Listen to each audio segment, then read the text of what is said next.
ako yung tinutukoy sa 4:4 ng ikalawang Korinto.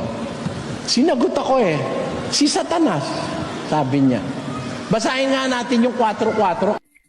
Na binungkag ng Diyos ng sanglibutan ito ang mga pag-iisip ng mga hindi nagsisisampalataya upang sa kanila'y huwag sugilang ang kaliwanagan ng Ebanghelyo ng kaluwalhatian ni Kristo na siyang larawan ng Diyos.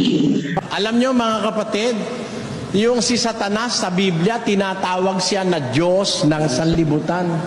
Tanungin mo sa iglesia ni Mana, payag sila na si Kristo, Diyos, yung si Satanas, Diyos ng sanlibutan. Payag sila ron. Hindi sila tututol doon na ang tinutukoy na Diyos ng sanlibutan, si Satanas. Bakit si Satanas pumapayag silang tawagin Diyos? Ba't si Kristo ayaw?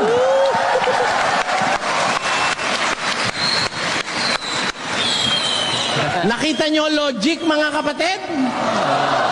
Totoo ba na si Satanas ay Diyos ng sanlibutan? Tinatawag ba siyang Diyos? Tinatanggap ba ni Manalo? Bakit si Kristo kahit kapirasong buwang ng pagka-Diyos ayaw mong bigyan? Masyadong malaki galit mo kay Kristo.